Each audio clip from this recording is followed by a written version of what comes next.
Part one में हमने क्या देखा कि लीनियर इक्वेशन को हम डेली लाइफ में कहाँ यूज करते हैं। ठीक है, दूसरा हमने सिर्फ इतना जाना कि दो मेथड कौन कौन से होते हैं।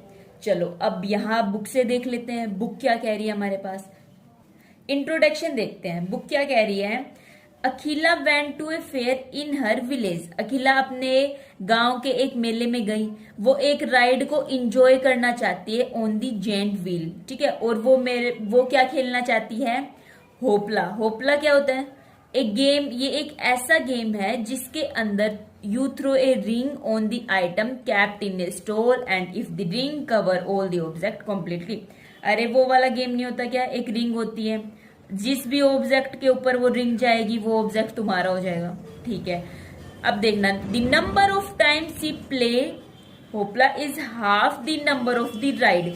ठीक है, जितने नंबर ऑफ टाइम वो मेरे पास ये वाला गेम खेल रही है वो क्या है, हाफ है नंबर ऑफ राइड के। ठीक है, she had on the giant wheel if each ride cost ₹3, यदि सभी राइड की कोस्ट मेरे पास ₹3 है and game of hoopla cost ₹4।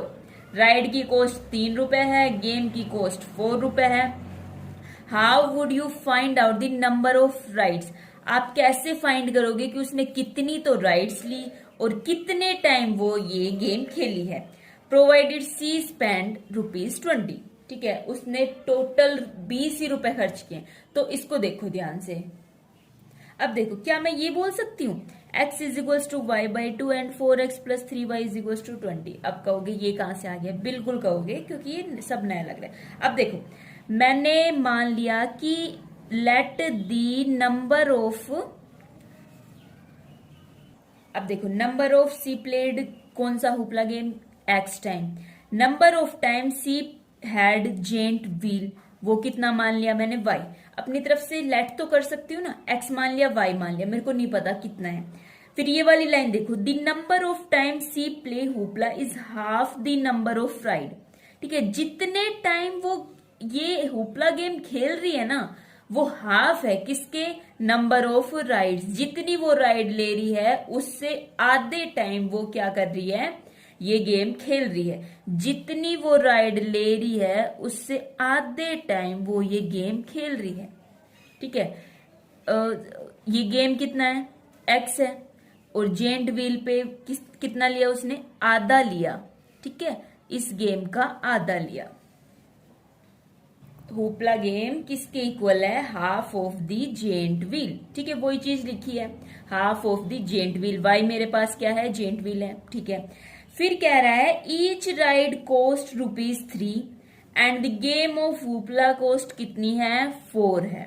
ठीक है, तो 4 को x से मल्टीप्लाई किया, 3 को y से मल्टीप्लाई किया। अब क्यों 4 को y से मल्टीप्लाई क्यों नहीं किया, क्योंकि होपला गेम है, होपला गेम मैंने x से लेट किया है। ठीक है, दूसरा जेंट व्हील है, जेंट व्हील को मैंने y से लेट किया है, तो 4x प्लस 3y। अब इतना समझ में आ गया। ठीक है, फिर कह रहा है प्रोवाइडेड सी स्पेंड ₹20। उसने टोटल 20 ही रुपए खर्च किए हैं। 4x plus 3y is equals to 20। ठीक है, थोड़ा समझ में आया है तो भी अच्छी बात है, क्योंकि आगे चल के और ज्यादा अच्छे से समझ में आ जाएगा। आगे आगे देखो, फिर कह रहा है भाई हो सकता है आप लोग अलग अलग केस सोचने की कोशिश कर रहे हो। क्या सोच रहे हो, सी हैज 1 राइड, हो सकता है कि उसने एक राइड ली हो, क्या ये बात पॉसिबल है। फिर कह रहा है क्या ये पॉसिबल है कि उसने 2 राइड ली हो जेंट व्हील पे, एंड सोन, या फिर 3 राइड ली हो, 4 राइड ली हो, इस टाइप से हो। अब इसको सोल्व कैसे करते हैं वो तो आगे जानेंगे, अभी इतना ही जानो, क्या एक राइड पॉसिबल है, बिल्कुल नहीं है। क्यों नहीं है, चलो इतना थोड़ा देखने की कोशिश करो। यदि मैं कह रही हूं एक राइड ली है तो वाई एक राइड ली है, ठीक है, हाफ, तो गेम आधा खेल ली है। ये होपला गेम आधा कोई गेम होता है क्या, आधा कोई गेम खेल सकता है, नहीं ना, तो ये तो पॉसिबल नहीं है। अब आगे इसको सोल्व कैसे करते हैं, कैसे क्या होता है वो समझेंगे। अरे वाह, देखो इसने ये इधर सॉल्यूशन भी कर रखा है। क्या कह रहा है, मान लेते हैं number of ride that Akhila had, कितनी राइड ली है उसने, एक्स राइड ली है, सेम उसी टाइप से। And the number of times he played hoopla, वो मान लेते हैं वाई। अब जो सिचुएशन है उसको इस टाइप से रिप्रेजेंट करते हैं, उसको मैंने पीछे ही बता दिया है। अब इसके क्या है, अब ये देखना, दो वेरिएबल है, बिल्कुल है। लीनियर इक्वेशन है, बिल्कुल है। ये भी एक लीनियर इक्वेशन है। कैसे करोगे इसको, क्रॉस मल्टीप्लाई कर सकते हो, ठीक है। कैसे करोगे, 2 into y is equals to x into 1, 2y is equals to x, then the x minus 2y is equals to 0। एक लीनियर इक्वेशन हो गई। दो लीनियर इक्वेशन है, मतलब क्या है, ये पेयर ऑफ लीनियर इक्वेशन, ठीक है। पेयर ऑफ लीनियर इक्वेशन है। अब इसको क्या सोल्व कर सकते हो, हमने मेथड के नाम तो देखे ही हैं, कौन कौन से, ग्राफिकली और एल्जेब्रिकली, ठीक है। ग्राफिकली मेथड देख लेते हैं सबसे पहले, ये मेथड क्या कह रहे हैं। अब सही चैप्टर शुरू हो रहा है। ए पेयर ऑफ लीनियर इक्वेशन जिसके कोई सॉल्यूशन नहीं होते, उसको मैं क्या कहती हूं, inconsistent pair of linear equation, ठीक है।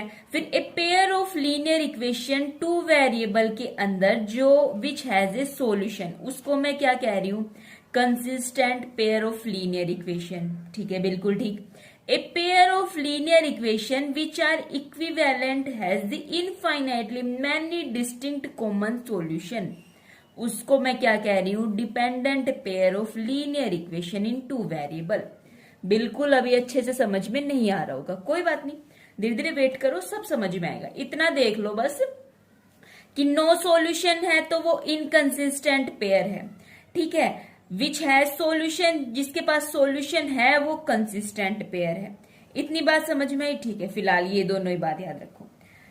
अब देखो आगे जो मेन है वो क्या है, द लाइन में intersect in a single point. हो सकता है ये दो लाइन है, ये मेरे पास एक ही पॉइंट पे इंटरसेक्ट कर रही है। इस केस में जो पेयर ऑफ इक्वेशन होगा ना वो यूनिक सॉल्यूशन होगा। ये कोई भी एक लाइन है, ये दूसरी लाइन है, ये दोनों लाइन एक ही पॉइंट पे इंटरसेक्ट कर रही है, तब इसका यूनिक सॉल्यूशन होगा, क्योंकि एक ही पॉइंट पे इंटरसेक्ट कर रही है, ठीक है। अब ये इतना तो समझ में आता है ना कि लाइन की इक्वेशन इसी टाइप की होती है, यही तो होती है लाइन। अब ये ऐसे ये लाइन तो नहीं होती ना, ये लाइन तो नहीं होती ना, ठीक है। इतना तो समझ में आ रहा है। ये दो लाइन की इक्वेशन एक ही पॉइंट पे इंटरसेक्ट कर रही है, तब वो कंसिस्टेंट पेयर ऑफ इक्वेशन होता है। अब जो लाइन होती है वो हो सकता है कि वो पैरेलल लाइन भी हो, इस टाइप की पैरेलल लाइन भी हो सकती है। इस केस में वो मेरे पास नो सॉल्यूशन रखेगा, कोई सॉल्यूशन नहीं रखेगा तो इनकंसिस्टेंट पेयर होगा, ठीक है। अब हो सकता है लाइन में भी कोइंसिडेंट। अब कोइंसिडेंट होगी उस केस में क्या होगा, द इक्वेशन, ये इक्वेशन मेरे पास क्या रखेगी, इनफाइनाइटली मैनी सॉल्यूशन, बहुत सारे सॉल्यूशन रखेगी। इनफाइनाइटली मैनी सॉल्यूशन मतलब डिपेंडेंट पेयर, डिपेंडेंट पेयर मतलब कंसिस्टेंट पेयर ऑफ इक्वेशन, ठीक है। धीरे धीरे आगे आगे चलो और अच्छे से समझ में आएगा। अब देखो ये दो लाइन की इक्वेशन है, अब ये जो लाइन है वो इंटरसेक्ट करेगी। अब कैसे इंटरसेक्ट करेगी, इसने तो सीधा बोल दिया, अभी कैसे निकालोगे वो पता चलेगा ग्राफिकली, आगे हम इसको सोल्व करेंगे। क्या x की वैल्यू ले, फिर y की वैल्यू आएगी, फिर रिप्रेजेंट करेंगे इसको, किस टाइप से इनकी इक्वेशन आएगी वो देखते हैं अभी कैसे होगा, ठीक है। फिर इस केस में ये दोनों लाइन मेरे पास क्या करेगी, कोइंसाइड करेगी। इस केस में ये दोनों लाइन पैरेलल होगी, ठीक है भाई। अब क्या करते हैं, दी वैल्यू ऑफ, इनकी वैल्यू कंपेयर करने की कोशिश करते हैं। a1 b1 c1 a2 b2 c2, ये मेरे पास कोफिशिएंट है इन इक्वेशन के, चलो ठीक है। अब देखो ये इक्वेशन है, इसमें बताओ a1 क्या है, coefficient of x। In general क्या होती है ये इक्वेशन, ऐसे होती है a1x plus b1y plus c1 is equal to 0, a2x plus b2y plus c2 equals to 0। In general ये होती है। अब बताओ a1 क्या है, कोफिशिएंट ऑफ x, b1 क्या है, कोफिशिएंट ऑफ y, और c1 मेरे पास एक कांस्टेंट टर्म है, ठीक है। अब यहाँ पे a1 क्या है, कोफिशिएंट ऑफ x कितना है, 1 है, कोफिशिएंट ऑफ y कितना है, -2 है, क्या कांस्टेंट टर्म है, नहीं है, तो c1 मेरे पास क्या हो जाएगा, 0 हो जाएगा, बिल्कुल। यहाँ देखो a2 क्या है, कोफिशिएंट ऑफ x 3, b2 क्या है 4, एंड c2 मेरे पास कांस्टेंट टर्म है जो मेरे पास क्या हो जाएगी, -20। अब इनको यहाँ क्यों सोल्व करके नहीं दिखाया, उसका रीजन पता चलेगा कि इनके कोफिशिएंट को ही कंपेयर करके हम बहुत इजीली तरीके से फाइंड कर सकते हैं। देखो पहला एग्जाम्पल क्या था, x minus 2y equals to 0, 3x plus 4y minus 20 equals to 0, a1 upon a2, a1 upon a2 दोनों के कोफिशिएंट, b1 अपॉन b2 इन दोनों के कोफिशिएंट, c1 अपॉन c2 के कोफिशिएंट। कांस्टेंट टर्म नहीं है या कोई टर्म नहीं होती तो उसको जीरो ही कंसीडर करते हैं। यहां देखो क्या है, 1/3 क्या इक्वल होता है -2/4? अच्छा ये तो बताओ, -2/4 इसको मैं क्या लिख सकती हूँ, -2, 4 क्या होता है 2 इंटू 2, 2 से 2 कैंसिल कर सकती हूँ तो -1/2 लिख सकती हूँ। 1/3 -1/2 के इक्वल होता है, नहीं होता, ये तो जीरो ही है, ठीक है। और या फिर इसके बाद यदि चाहो तो ये भी लिख सकते हो नॉट इक्वल टू C1/C2। इस केस में देखा कितना इजी है, सिर्फ कोफिशिएंट को ही कंपेयर करके मैं इजीली फाइंड कर पा रही हूँ कौन सी इंटरसेक्टिंग लाइन है, कौन सी कोइंसिडेंट और कौन सी पैरेलल लाइन है, ठीक है। यदि ये इन तीनों के कोफिशिएंट नॉट इक्वल होते हैं ना, वो मेरे पास इंटरसेक्टिंग लाइन हो गई। इंटरसेक्टिंग लाइन हो गई, अभी अभी बताया था, इंटरसेक्ट कर रही है तो एग्जैक्टली इंटरसेक्ट तो ऐसे ही करेगी। अब ये तो कैसे क्रॉस करोगे इसको कि एक से ज्यादा हो जाए, कुछ पॉसिबल है नहीं है ना पॉसिबल, तो एक ही पॉइंट पे होगी इंटरसेक्ट, एक ही पॉइंट पे करती है। इस केस में क्या होगा, एग्जैक्टली मतलब बिल्कुल एक ही सॉल्यूशन होगा और वो सॉल्यूशन यूनिक होगा और वो कंसिस्टेंट होगी। कंसिस्टेंट इनकंसिस्टेंट अभी देखी थी ना, सेम उसी टाइप से। सेकंड एग्जांपल ये है, यहाँ पे भी कोफिशिएंट को कंपेयर किया, a1 a2 b1 b2 c1 c2। इस केस में तीनों इक्वल आ रहे हैं, कैसे इक्वल आ रहे हैं, 2 2 जा 4, 3 2 जा 6, 9 2 जा 18, ठीक है। अब ये यदि तीनों इक्वल हैं तो कोइंसिडेंट लाइन होती है और इनफाइनाइटली मैनी सॉल्यूशन, इनफाइनाइटली मतलब अनगिनत बहुत सारे सॉल्यूशन हो सकते हैं। अब थर्ड एग्जांपल ये था, ठीक है। थर्ड एग्जांपल में क्या है, 1/2, 2/4 माइनस 4/12। 2/4 किसके इक्वल है, 1/2 के इक्वल है। इधर से देख लो, यदि ये पॉजिटिव होता तो 1/2 के इक्वल हो जाता, ठीक है। -4/-12 ये किसके इक्वल है, 1/3 के इक्वल है। कैसे इक्वल है, 4 3 जा 12 और ऊपर और नीचे नेगेटिव होता है ना साइन, तो वो कैंसिल हो जाता है। अब देखना 1/2 और 1/2 ये दोनों तो इक्वल है, बट थर्ड क्या आ रहा है 1/3, 1/2 1/3 के इक्वल नहीं है। ये कौन सा केस है, पैरेलल लाइन, दो लाइन मेरे पास पैरेलल होंगी तब।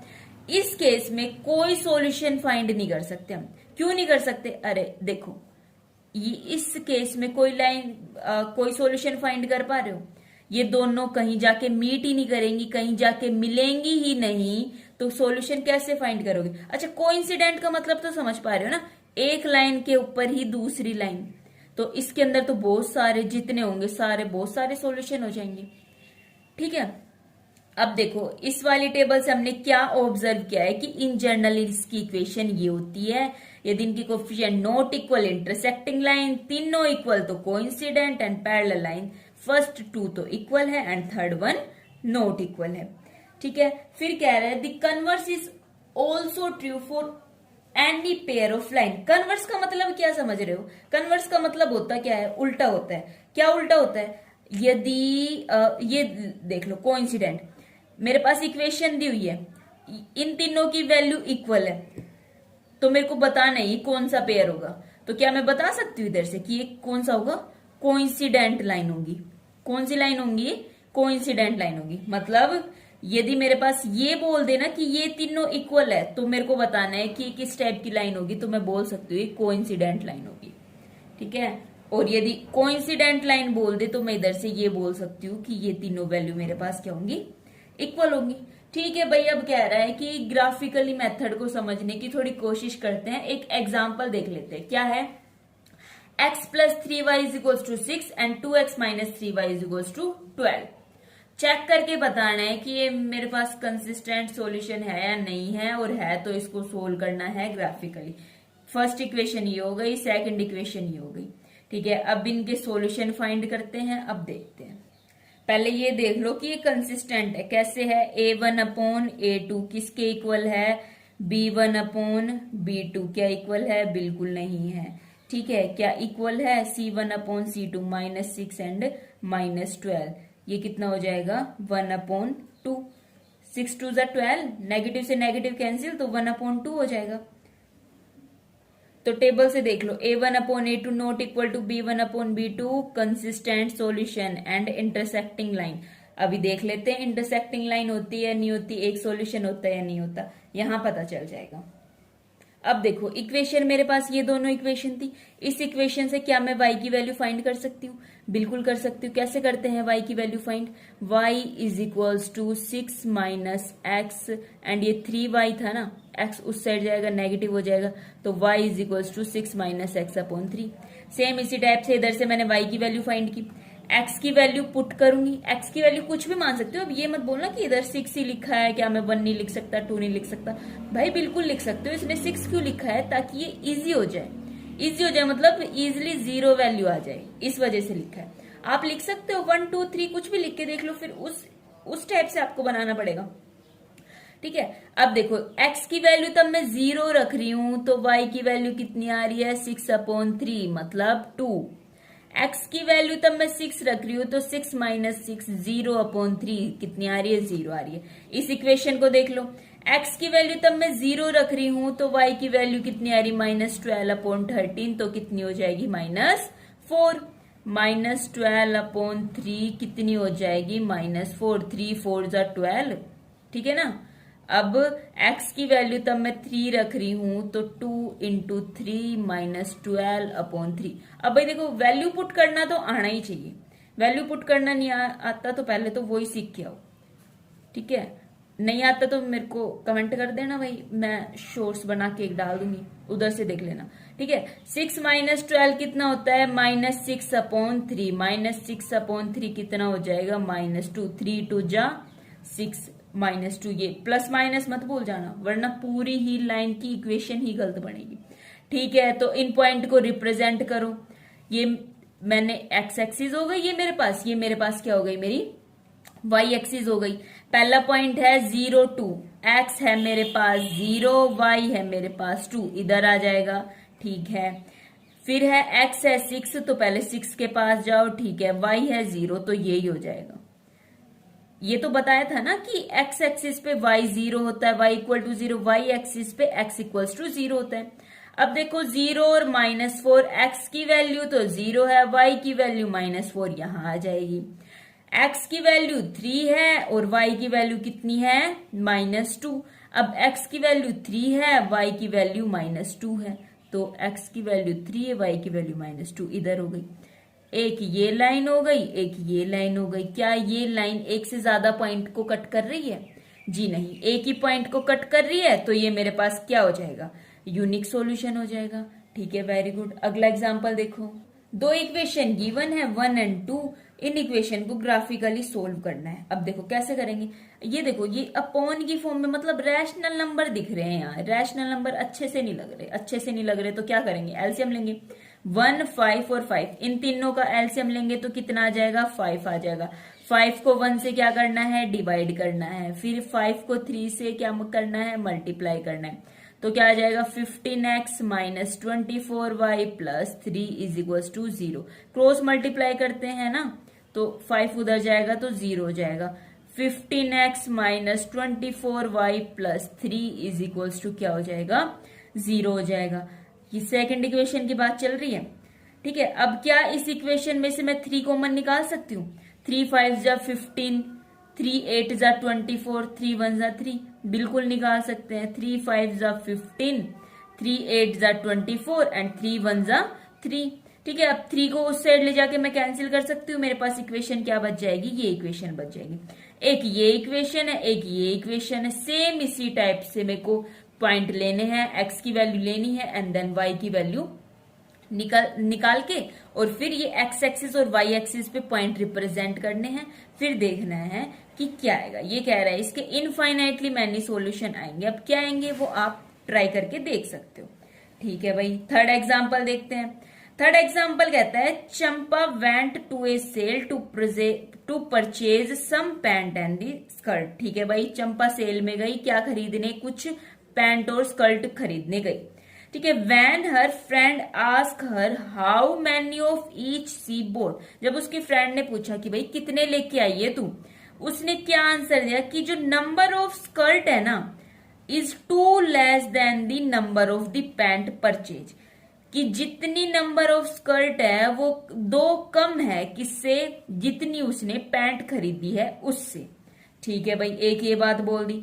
दूसरी क्या कह रही है कि जो नंबर ऑफ स्कर्ट है ना वो 4 less than the 4 time the number of the pant she purchase, number of skirt 4 कम है 4 गुना किसके, नंबर ऑफ पैंट जितनी उसने खरीदी है उसके। ठीक है, उसकी फ्रेंड की मदद करो आप लोग कि उसने कितनी तो पैंट खरीदी है और कितनी उसने स्कर्ट खरीदी है। अब यहाँ एक बात बताना चाहूंगी, एक वर्ड होता है 4, चलो 4 ही मान लो कि 4 टाइम्स, एक होता है 4 मोर देन, दोनों में क्या डिफरेंस होता है। ठीक है, 4 टाइम्स आ जाए 4 गुना, 4 गुना मतलब उस नंबर को 4 से मल्टीप्लाई कर दो। 4 मोर देन मतलब 4 ज्यादा, उस नंबर में 4 ऐड कर दो। ठीक है, तो ये बात समझ में आई। अब देखो क्या कह रहे हैं, कह रहा है भाई नंबर ऑफ पैंट मैंने डिनोट कर ली x, क्योंकि अभी तो पता नहीं है ना, तो कुछ भी वेरिएबल कंसीडर कर सकती हूँ, और नंबर ऑफ स्कर्ट मैंने मान ली है y।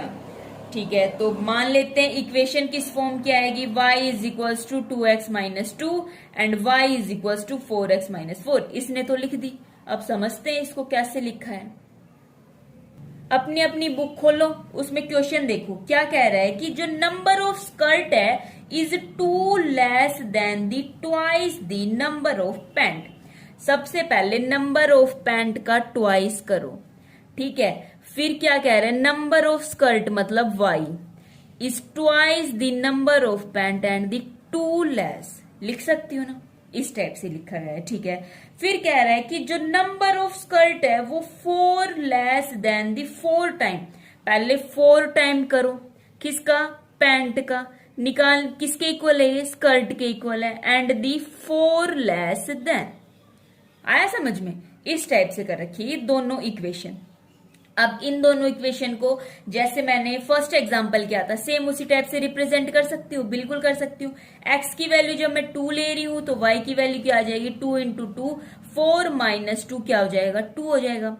x की जगह जब मैं 0 रख रही हूं तो y की वैल्यू कितनी हो जाएगी, माइनस ऑफ 2। आई होप कि ये वैल्यू पुट करना आता होगा। ठीक है, अब दूसरी इक्वेशन मेरे पास क्या है, 4x माइनस 4, x की जगह मैंने क्या रखा है, 0 रखा है। ये जरूरी नहीं है 0 1 ही रखो, नेगेटिव नंबर भी रख सकते हो, पॉजिटिव भी रख सकते हो। कोई कहेगा मैं तो 100 रखूंगा, भाई तू रख ले 100, फिर वो उस हिसाब से नंबर लाइन इंक्रीज होती रहेगी, x एक्सिस y एक्सिस, इसलिए छोटे नंबर रखते हैं। तो ये मत सोचना इस बुक ने ये रख रखे तो हम भी ये ही रखेंगे, नंबर याद कर लेंगे, ऐसा नहीं है। ठीक है, x की वैल्यू तब मैं 0 रख रही हूं तो y की वैल्यू कितनी हो जाएगी, -4। x की वैल्यू तब मैं 4 रख रही हूं तो 1 रख रही हूं तो 4 माइनस 4 कितनी हो जाएगी, 0 हो जाएगी। बिल्कुल ठीक बात है। अब इसको इस नंबर मतलब x एक्सिस y एक्सिस इन पे रिप्रेजेंट करके देखते हैं। x कितना है, 2 है, देन y कितना है, 2 है।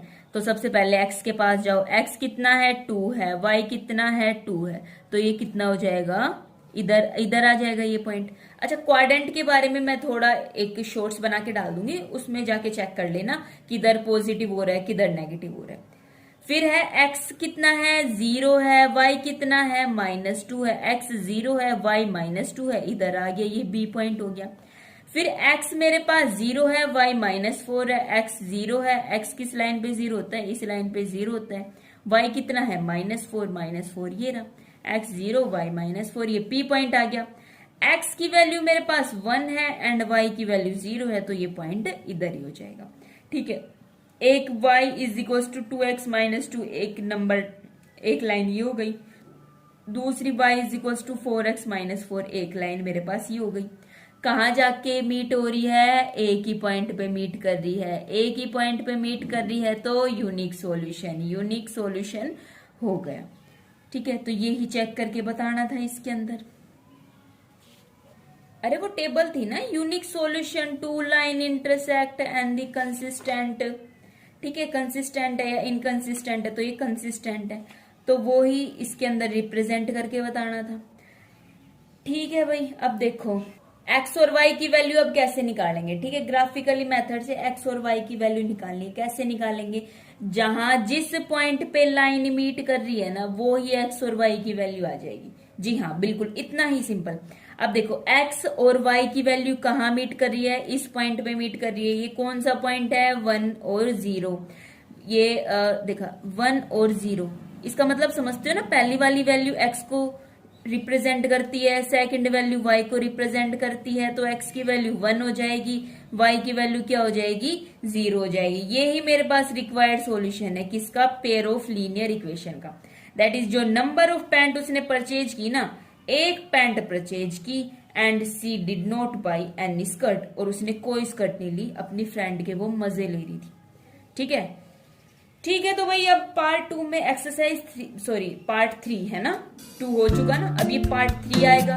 अब उसमें हम करते हैं एक्सरसाइज 3.1। तो तब तक के लिए आप बने रहें, बाय बाय।